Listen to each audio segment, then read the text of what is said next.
incredible. Muhammad Ali.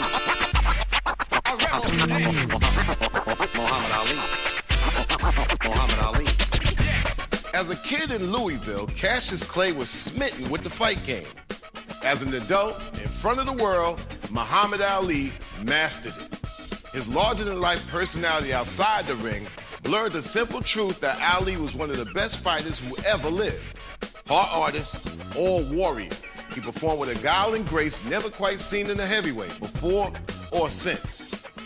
Here are 12 rounds that define his genius.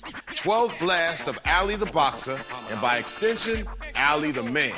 Here's Ali's dozen, and trust me, it's a must. Muhammad Ali.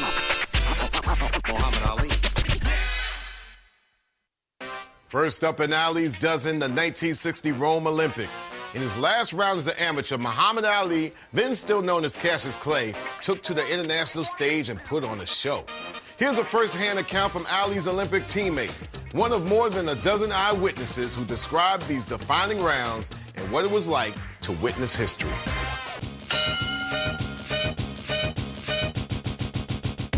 Cassius was 18 years old. He was a kid. When he went to Rome, he was awed by the experience, and he wanted a gold medal very, very, very, very badly. I think he wanted his gold medal more than the rest of us did. Cassius Clay of the United States takes on Ziggy Petrikowski of Poland in the finals of the Olympic Light Heavyweight Boxing Championship in Rome. His gold medal fight was against a Polish champion who had quite a reputation, quite a name for himself. Ali went out and he moved well, and he was boxing, moving in and out. Cassius measuring his man. Feeling the guy out, trying to see what he does and what he'll go for. The second round, there was the pockets of Ali's superiority. Clay piling up the points here in round two. In the third round, the fight was similar, only Ali put a little more pressure on.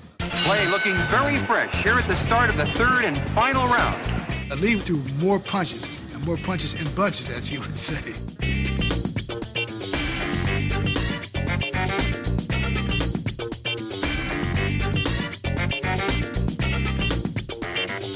Double jab, triple jab, move to the right, double jab, and circle to the left. He was doing all those things, and it makes it hard for any opponent who is not as fast as Ali on his feet to get a punch in. His opponent hit him a couple of times, but it had no significance. He was as graceful, as a ballet dancer. And there's his famous shuffle. You could put an orchestra behind him in some cases. Heavyweight fighters are usually accustomed fighting guys whose shoes are nailed to the floor and whose arms are big and bulky and who throw slow, hard, ponderous punches. So when you fight a guy like Ali, no one can prepare for it. Clay all over Petrikowski here at the end of round three. It was a clear victory for Cassius Clay. The decision goes to Cassius Clay of the United States. Winning the gold medal for Ali was everything, because his future rested on becoming heavyweight champ of the world. That was his goal, that was his objective. With him and the rest of us, winning the gold medal gave us an image booster. It gave us something to sell to the public that said excellence, that says champion, that says he can do it. Round 3 versus Petrikowski gave us a glimpse of the lightning style that would define Ali in the ring. 3 years and 18 professional victories later, the undefeated 21-year-old sensation was on his way to a shot at the heavyweight title when British champ Henry Cooper almost derailed his journey.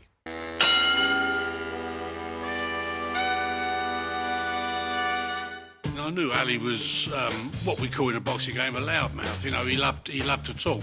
Henry Cooper's nothing to me. If this bum go over 5 rounds, I won't return to the United States for 30 days. He was a brilliant boxer, very fast on his feet for a big man, moving like a middleweight. He was always trying to knock my left hook away. And actually what he did, he see a punch coming, he went to knock it away, and as he chopped down with the heel of the club hit me on the eyebrow. This is tragedy for Cooper in the third round. With only 40 seconds gone, Cooper is very badly cut over the left eye. And I could feel warm blood dripping off my chest, so I knew it was serious, so I had to try to pick my game up. Muhammad perhaps had been taking it easy and fiddling around just a little bit because he had predicted a victory in the 5th round. Clay hardly bothering to punch in this round now. He's just threatening and he's teasing Cooper. And just in the last seconds of the 4th, Cooper caught him with a real punch.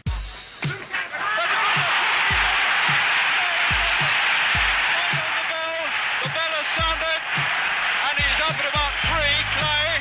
He got up, he didn't know where he was. Clay took one shot too many and he still doesn't know where he is. And Angelo Dundee then took him back to the corner, and then that's where all, as I call the okey pokey took place. I mean, they had, in them days, ammonia files, which were illegal in British boxing. The other thing was, I mean, he saw that the stitching on the glove had stretched, so to get him a bit more time, Angelo Dundee just stuck his thumbnail in and tore it. Stood in charge, had to send someone back to the dressing room to get another set of gloves. He got an extension to the period between the rounds. Now, to an athlete, that's a lifetime, that's a lifesaver. When he came out for the 5th round, he was restored to sharpness, and he just proceeded to apply terrible pressure.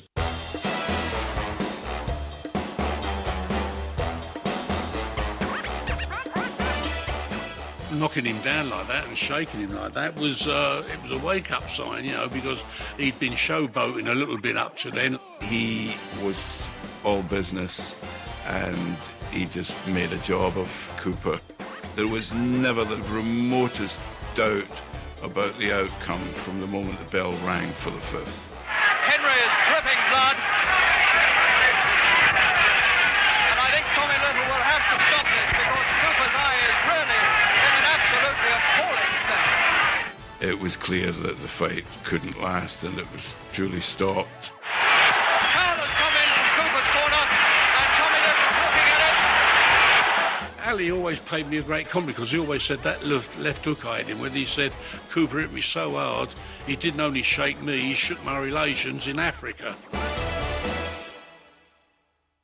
With his focus assault on Cooper in round 5, Ali showed the heart of the great fighter, beating beneath his showman's persona.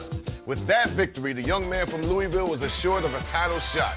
Up next in Ali's dozen, 2 rounds against the reigning champ, Sonny Liston, that lifted the challenger into the stratosphere.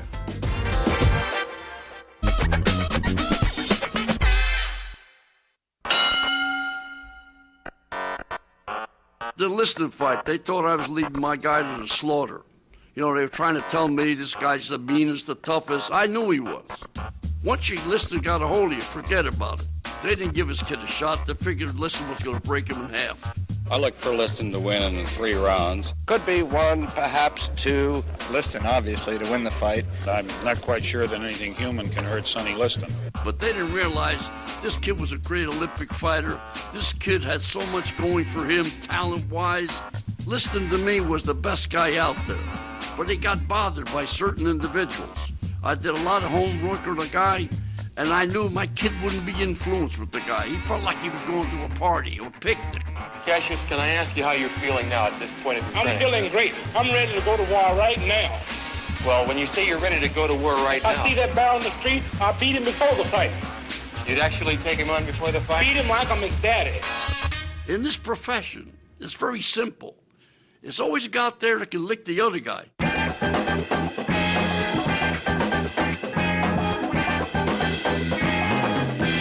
World heavyweight boxing title on the line.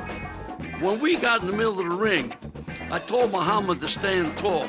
Liston had this thing about putting big robes on and a big hood on. Liston was only 6 foot.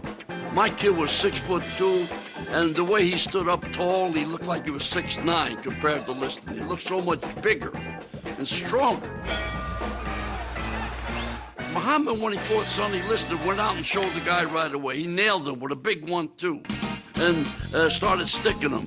And then the big key was when he hit him a shot and he busted him under the cheekbone. Another jarring right hand that time, folks. Another one. Sonny wobbled. Cassius has him hurt. But then what happened?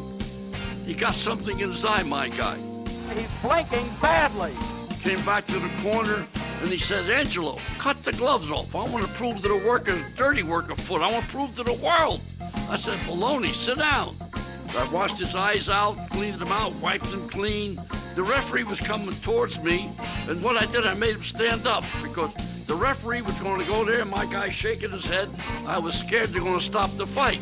Something's wrong with Clay Hart. Something's wrong with Clay. I see that, Joe. His eyes are bothering him. So the referee went back, and then I gave my guy one thing. I said, run.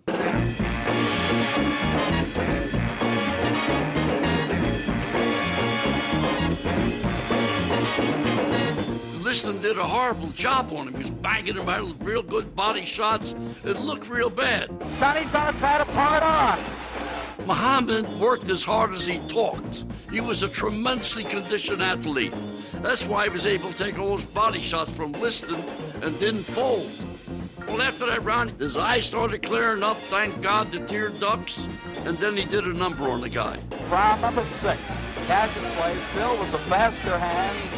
He took everything out of Liston. Liston was completely out of it. Easy target. Easy. I got a guy who can't see, and I couldn't get him out of there. So that took all the juice out of Liston. And Muhammad was the boss.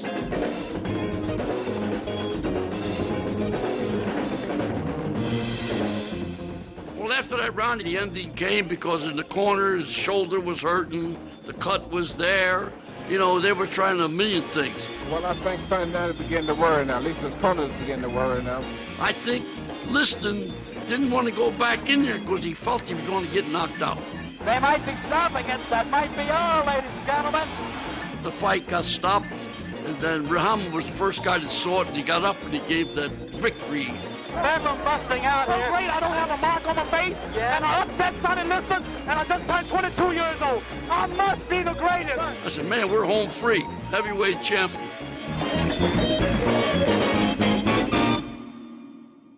Round 6 marked the birth of the man they would call the greatest. Boxing had a new champion, but not everyone was ready to accept Ali as the heavyweight king of the world. A rematch took place 15 months later. About the next fight you have with Sonny Liston, now all the needling and the kidding that you've done before, surely this isn't going to work because now he'll be ready for it. When Ali beat Sonny Liston, people thought there was something funny, something wrong with that result, that was a fluke. You are right. I won't needle him and do the things that I used to do. My style will be different. My gimmicks will be different. Everything will be different. No predictions will be made, but I will have a surprise. Shake it! Ali, he didn't come out dancing the way he had in the first fight in Miami Beach. He came out smoking. Round number 1. Once you have that championship belt around you, you become a better fighter. Maybe not physically, maybe not in terms of skills, but it gives a certain mental boost or mental confidence. Clay continues to move and run as he is looking for the opening. He nailed Liston on the chin with that anchor punch, that twisting right hand. Bam, Liston went down.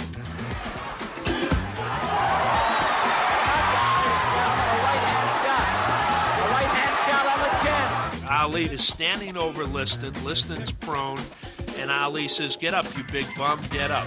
Now here's where all hell broke loose. The referee was Jersey Joe Walcott, the former heavyweight champion.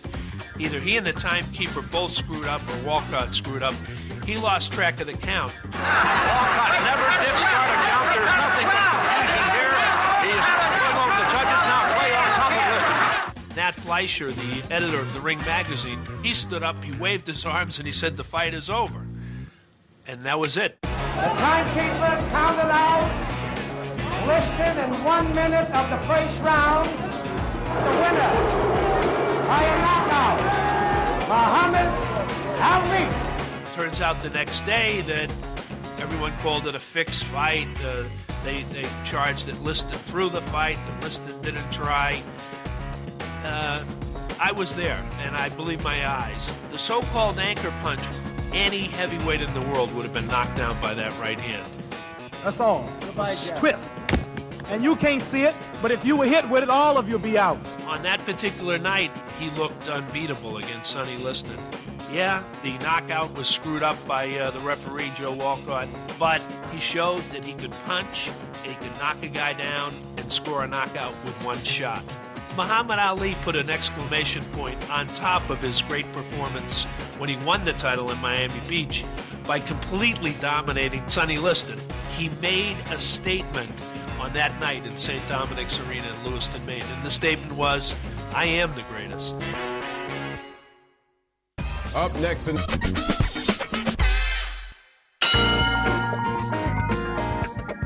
Cleveland Williams was a very good fighter. He was a fighter with a little age on him, but he was a tall, powerful man and a very good puncher. Unfortunately, he had been gut shot by police 3 or 4 years before, and some people thought it cost him what career he might have had. But he was still a very dangerous opponent, and they expected rounds. They didn't get any rounds because it was Ali at his most brilliant. Here's the bell. In that particular round, the second round, you saw really a superb fighter who was beautifully trained and conditioned and would just circle Williams and throwing those jabs. Clay can hit him almost at will with his left jab. He would throw a battery of punches with such great rapidity. It almost looked like they were coming out of a machine. Clay hits you in many different ways, slaps and hooks and jabs. It was just a brilliant arsenal. And then the right hand, so powerful right hands that put Cleveland Williams down. The hard left, Williams down. Clay with a left, a right, a left. Williams with his back to us is getting hit at will, a left, a right. Clay has him going down. He'll take another mandatory 8. A left by Clay, a left, a right. Williams grabbing his back. Williams must have thought he was on an elevator because he kept getting knocked down and kept getting up.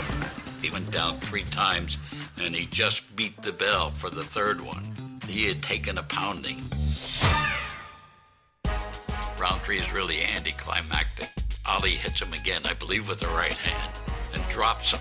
Williams down. He may not get up. Williams got up and wobbled, and the referee stopped the fight. Harry Kessler stops the fight.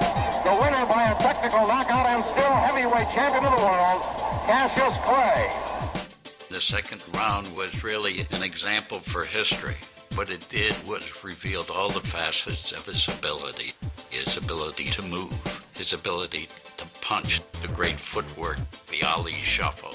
Ali was just flexing his muscle, just beginning to appreciate how good he could be.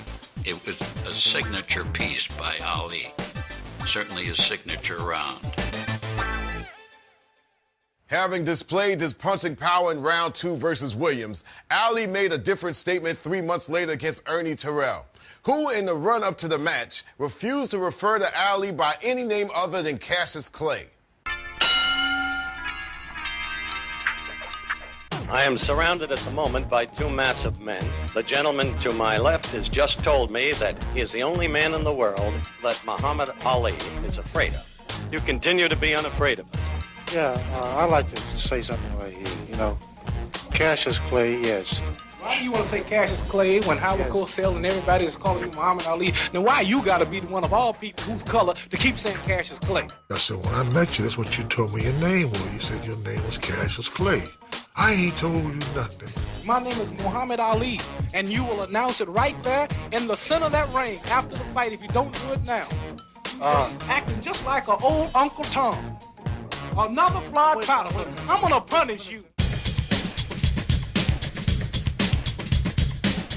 Look at the 3 knockdowns in 1 round. We are enforcing the 8. This could be a long night. They were both champions. Terrell was the WBA champion, World Boxing Association champion, and Ali, I guess, was the World Boxing Council champion. And it was a fight to unify the titles. It looked like a fight that was going to be interesting in the sense that who's going to have the better jab. The guy with the better jab was probably going to win. The bell for round 1. He had a good style. He was fast on his feet. I knew that I had to corner Ali some kind of way. And what happened is, in the 3rd round, I got thumbed in the eye. My eye was just stopped and wouldn't move that one eye. Every time he would move one way, or the other, I would see two Alis. Fighting one Ali is tough enough. Fighting two of them is kind of rough. Terrell really couldn't get on track. The eye was badly swollen, and Muhammad, for lack of a better phrase, had a picnic with him. Now the bell for round 8. Ali would say, "What's my name, chump? What's my name, sucker?" And he would throw the jab and throw the jab and throw the jab. He wanted to make Terrell do it. Terrell would not do it. Steady to humiliate him. I hardly think it's necessary. By him saying, "What's my name?" I mean, it didn't mean nothing to me. I didn't pay no attention. Terrell was just having a tough enough time staying on his feet, never mind answering questions. He could have ended the fight. He could have knocked him out. I'm sure he could have. He did not want to knock him out.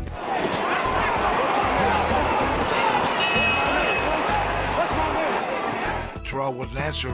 He seemed to infuriate Muhammad, and he punished Terrell quite thoroughly throughout the fight. Terrell went to 15 rounds. He was at Ali's mercy in a lot of ways. The fight is over. I guess maybe that was my first taste of his so-called cruelty. I mean, he wanted him to call him a name. I mean, we're all cruel when we're in there. But he was cruel perhaps to some people by using his voice, by using words, by asking him about his name. He wanted to prolong the agony for Terrell, and he did. And it was the only fight that I can recall in Ali's career when he was actually cruel. I'm out to be cruel. That's what the boxing game is about. As far as the fight being a cruel, brutal 15 rounds, I think it's the referee has the authority to stop it if it's so cruel. And if I had stopped it, it wouldn't have been legal. He would have won the fight if I had stopped. So it's my job to whip it. Up next in Ali's dozen, 2 rounds that bookended a turbulent period in Muhammad's life.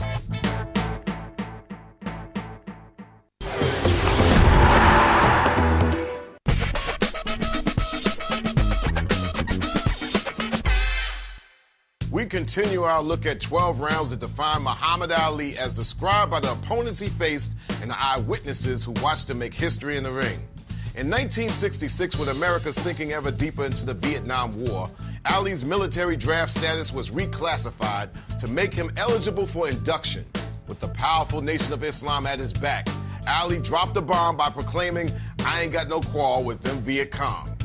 In March of 1967, with his induction date only weeks away, Ali defended his title against challenger Zora Folley at Madison Square Garden.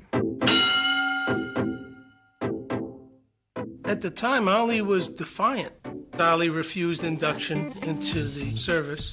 Those of us around him knew that he said he was not going to take that step, not going to take the oath. So when you went into the Folley fight, you knew that this was maybe Ali at his best, and you hoped and prayed that this wasn't going to be the last time you saw him defend the title. Folley was difficult for anybody because he wasn't a spontaneous fighter. He was very technical and very difficult to open up because he was a counterpuncher. So he wasn't particularly an easy case for Ali. Muhammad Ali, the white trunks. Zora Folley, the challenger. This was Ali really reaching the pinnacle of his skills. Ali was just in control of the fight. And at the moment, the champion is treating this as though it were a gymnasium workout. You could see that Ali was testing him. How far away from Folley did he have to stand where he could hit Folley and Folley couldn't hit him? The champion is putting on a show. He knocked him down in the 4th round. And there's Folley down. You weren't really certain that he could get up, and he got up and he turned around and he looked the wrong way, as if a man was getting up from a nightmare and wondering where he was. Ali was clearly in control of the fight. You would think, unless there was some sort of disaster, he was clearly going to win. Champion Speed has been turning the fight his way. Ali landed a beautiful chopping right hand in the 7th round, and Folley went down and out. It was so quick, many people didn't even see it. It was one of Muhammad Ali's best punches. Folley down from that right hand. I don't know if he's going to make this one. I mean, it wasn't any question. He was a sack of potatoes on the floor. The winner by a knockout and still heavyweight champion of the world, Muhammad Ali. That was the pre-exile Ali.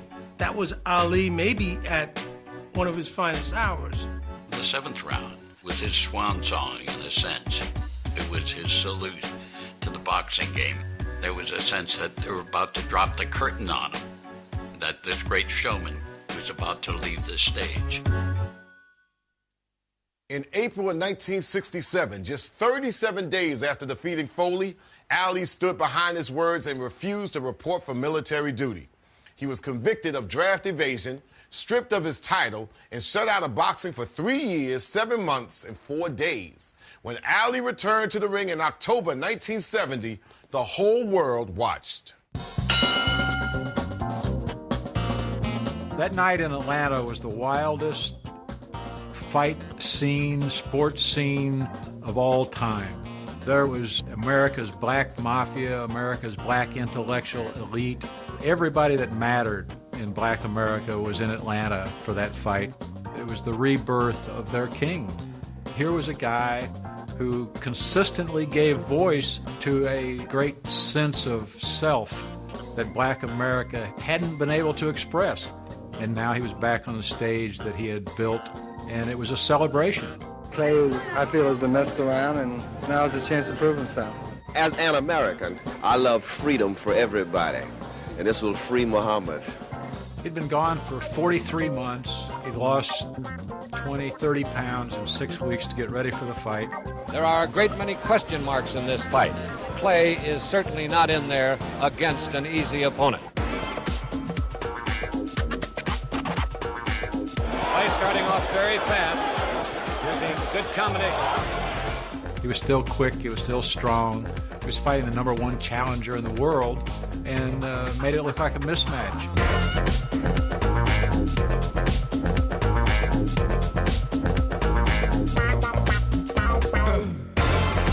Corey was a good fighter.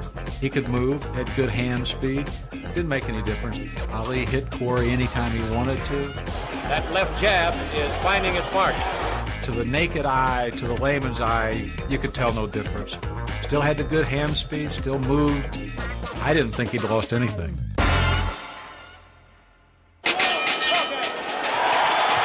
Muhammad Ali has certainly appeared in the first round to have lost none of his swift. Inevitably, it was going to be stopped. Corey was cut. Corey was bleeding. There was no doubt that it was just going to get worse. Referee Tony Perez has signaled the fight is over, apparently because of an eye cut. It's a terrible cut, Tom. You and I both can see it. It was remarkable that a guy could be away for 3 years and 7 months and come back in 6 weeks to fight the #1 challenger in the world and make that guy look like the amateur. The winner at the end of the 3rd round by a TKO, Muhammad Ali. I think when Ali walked into the ring against Corey, it was not a question of if he would ever be the champion again. It was just a question of when.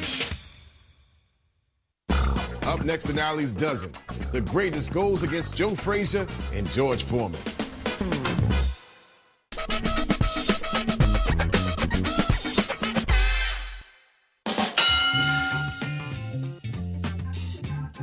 It was really an unprecedented situation, the first Ali-Frazier fight, because both fighters had a claim to the title. Ali had been the champion before his exile.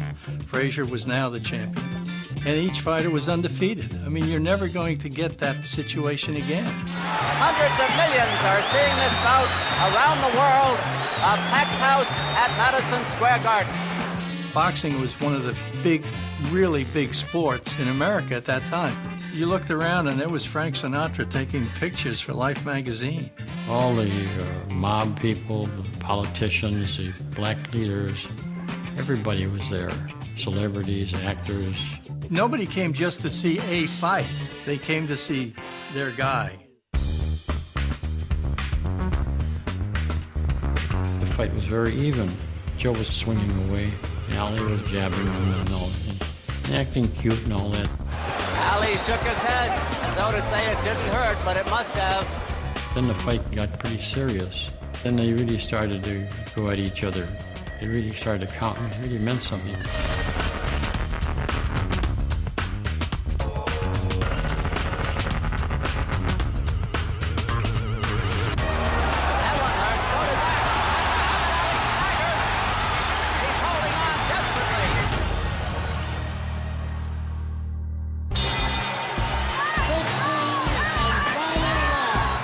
Going into the 15th round, if you look back at the scorecards, I don't see how Ali had a chance to win. I don't think he had any idea that Joe was that tough and that consistent and that determined. I think he thought it was going to be a little easier fight than it was.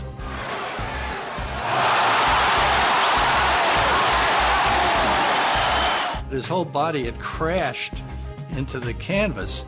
But the thing I remember, too, is as fast as he went down, he got up even faster. He got up as fast as a human can get up from a knockdown. He takes the mandatory 8 count, the only knockdown of the fight. Frazier knocked him down and certainly clinched whatever doubts there were that he would win the fight.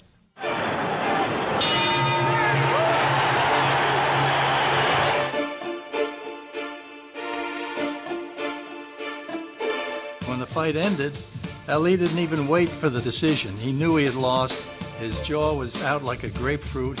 There was no question that Frazier dominated that fight and won that fight decisively. He didn't complain that he was robbed or the decision should go another way or anything like that. He accepted it. I'm human, and I realize that we all have to lose and life's still going on. That loss affected him greatly because he was considered the uncrowned champion who had to take a 3.5-year exile, but had never lost in the ring. He couldn't certainly claim that he was the uncrowned champion after having lost to Joe Frazier.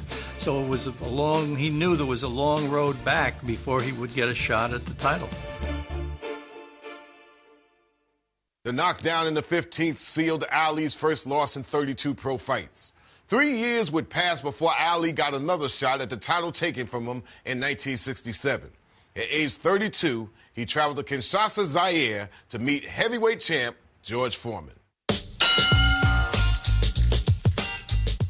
Here was a guy who had been through hell. He lost 3 years of his life in boxing when he would have been at the top of his game. Now he comes back, and finally he gets Foreman. And everybody thinks there is no hope. This was going to be the easiest fight of my life. I was pretty confident that once that bell rung that I was going to knock Muhammad Ali out in the first round. Foreman had never been in a close fight in his life. He was a brute at that time.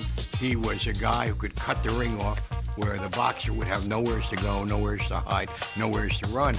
But Ali said to me in his dressing room before he left for Africa, I'm going to knock him out. And I believed him. Because as he once said, if Ali says a mosquito can pull a plow, don't argue, hitch it up.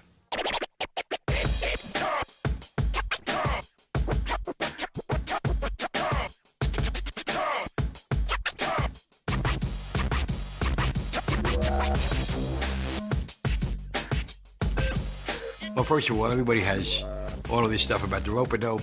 Ali went to the corner to save his life. He got hit in the neck in the first round, and I think he felt it, and I think he was somewhat concerned about it. And when he went to that corner, he put his hands up to protect himself. Foreman was wailing away. The corner is screaming at him, get off those ropes, get off those ropes. Ali made no attempt to fight back. Ali sits back on the ropes and tells Foreman to come in. I always tell people about the rope-a-dope. I'm the dope. Foreman thought that all he had to do was keep fighting and Ali would fall down, but he kept hitting Ali's arms. The one thing I'm assured of, I hurt him as much as I've hurt anybody else I've boxed, but I've never fought anyone with that kind of determination to take the pain. Foreman not scoring these punches at all. By the third or fourth round, I said, okay, let him throw the punches, let him get arm weary. Muhammad Ali was saying, George, is that all you got? George, show me something. After I pounded him with my best punch, George, show me something. Well, it took its toll, not right away. It took a while. It took several rounds. By the time we got to the final round, the tide had turned.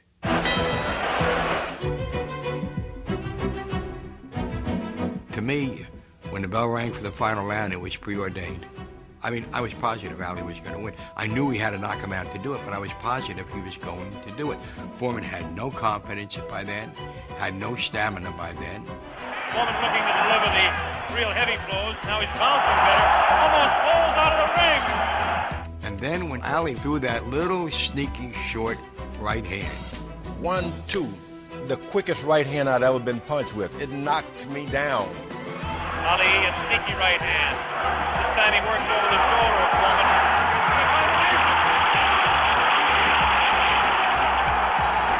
And I swear Foreman fell in sections. His ankles, his shins, his knees. He rolled over. All the talk about beating the count, and he was finished. He was absolutely finished. Muhammad Ali has won by a knockdown. The thing they said was impossible, he's done. What he did was more than courageous. It was a step beyond. It was like he was sacrificing himself. When I stay on the ropes, you think I'm doing bad. But I want all boxers to put this in the page of boxing. Staying on the ropes is a beautiful thing with a heavyweight when you make him shoot his best shot and you know he's not hitting you. I would have gave George Foreman 2 rounds of steady punching because after that he was mine. It was one of the biggest moments, if not the biggest moment in Ali's life. I'm the real champion. I told you, I'm the champion of the world. All of you bow. All of my critics crawl. After the fight, we went to look for him, and so we went to the river. And he was standing there gazing at the Zaire River. And for once, a bunch of newspapermen showed some intelligence and sensitivity. None of us said a word. And when he turned back and saw us, he walked toward us and he said, "Fellas, you'll never know what this means to me." And of course, if you hear him say that, then you do know.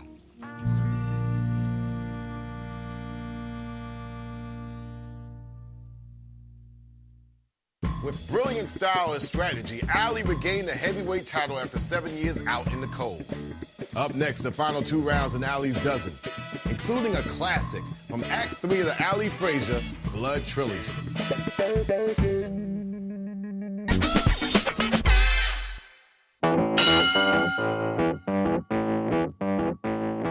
Muhammad Ali and Joe Frazier, the Bob Hope and Bing Crosby of boxing, are taking their show on the road to Manila. Well, here you go. We got a fight that's a natural. Ali Frazier 3.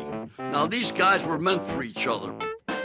Joe Frazier and Muhammad could fight 30 times. It would be great fights because it was a blending of styles. I'm going to hit you right on your head and straighten out your nose. We got something for you. You have. You better believe it. It will be a thriller and a chiller and a killer when I get the griller in Manila. I know, yeah. I know, man. Both of them wanted it so bad. And it was the epitome of the heavyweight champions. Ladies and gentlemen, the Thriller in Manila. Temperature at ringside was about 120 degrees. It was a tin roof. It was an indoor arena. And, man, it was hot. Ali was moving and hitting in the early rounds. Ali constantly beats Frazier to the punch. And Frazier's not a fighter who would back up.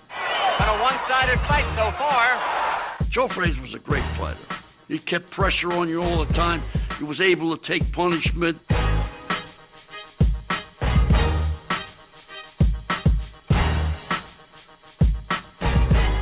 You got to be a special guy to beat that kind of guy. And Muhammad was the guy. Round 13. Ali trying to set the pace again. This fight was a tough fight. Each and every round got tougher and tougher. I think Muhammad got better as he went along.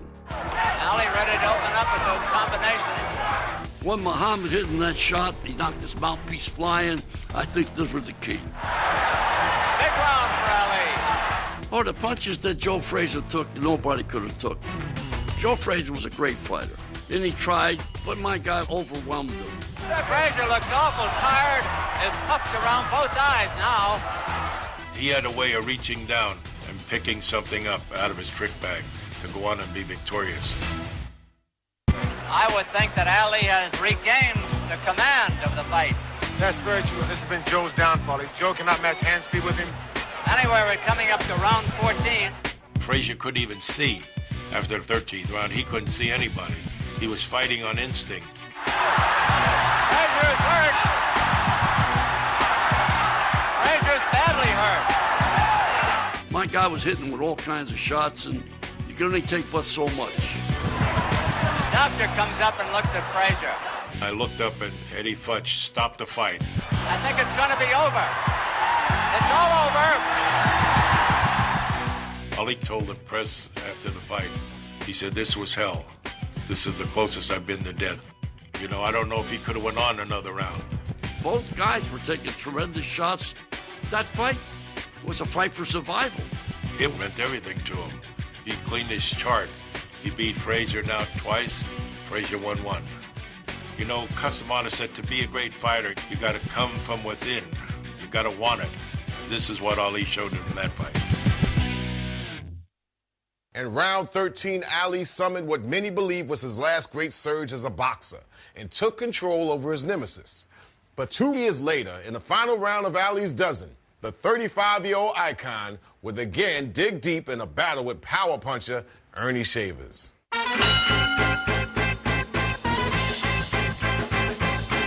Ali at that stage was still an incredible fighter. I mean, what he had lost in perhaps speed or what some people call skill, he made up in will.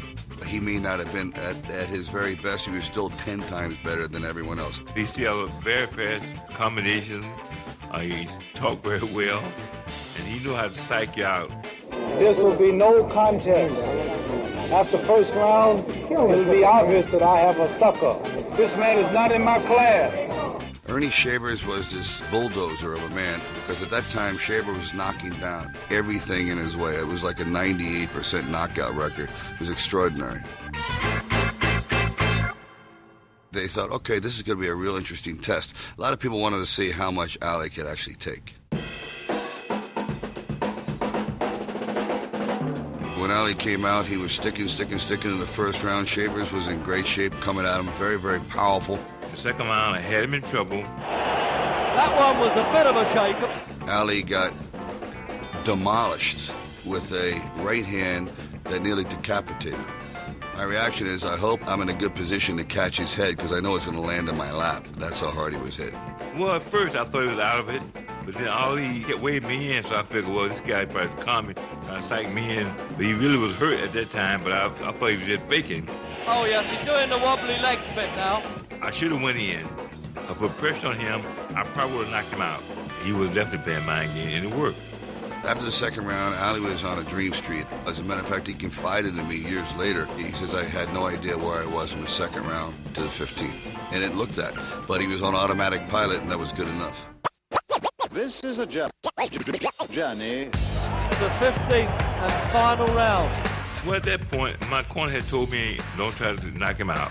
Just go distance and you got a chance of winning. I remember there was an amazing amount of energy being spent, considering what they had been through. Ernie Shavers wanted this so badly. This was his moment. This was his crossroad in life. And Ali was taking a pummeling. Then, all of a sudden, he dug down and he caught Shavers in a way that rocked the man. Ali, and almost every round, he would flurry at the last 15, 20 seconds. And he did the same thing in the 15th round because he hit me a couple good shots. First time he actually staggered me. The killer instinct, which a lot of people may not think he has, the killer instinct came to the forefront, and he just turned it on. There's a part of him that just goes into another dimension and has to, where it's beyond pain, beyond any kind of concern for his own physical welfare. I remember once he told me after a fight, I was talking to the angels tonight. That's how hard, that's how tired I am, and that's how hurt I was. I was talking to the angels tonight. Ali has retained the heavyweight championship of the world. His 19th defense. Fought his heart out to get it on a unanimous decision. We saw something gallant. We saw something divine. We saw something inspired. We saw truly a legend at work. Ali's 15th round versus Shavers was his last great moment in the ring. He would continue to fight, but with more style than substance. In 1978, after losing his crown to Leon Spinks, he took it back 7 months later. But the greatest boxing career of modern times ended with losses to Larry Holmes and Trevor Bourbon. Ali retired in December of 1981. Of 61 fights, he won 56, 37 by knockout. But numbers are not the measure of his legacy. The three-time heavyweight champ was rarely cut, and never knocked out. Back in 1964, Ali told the world that he was the greatest. In light of history, few would disagree.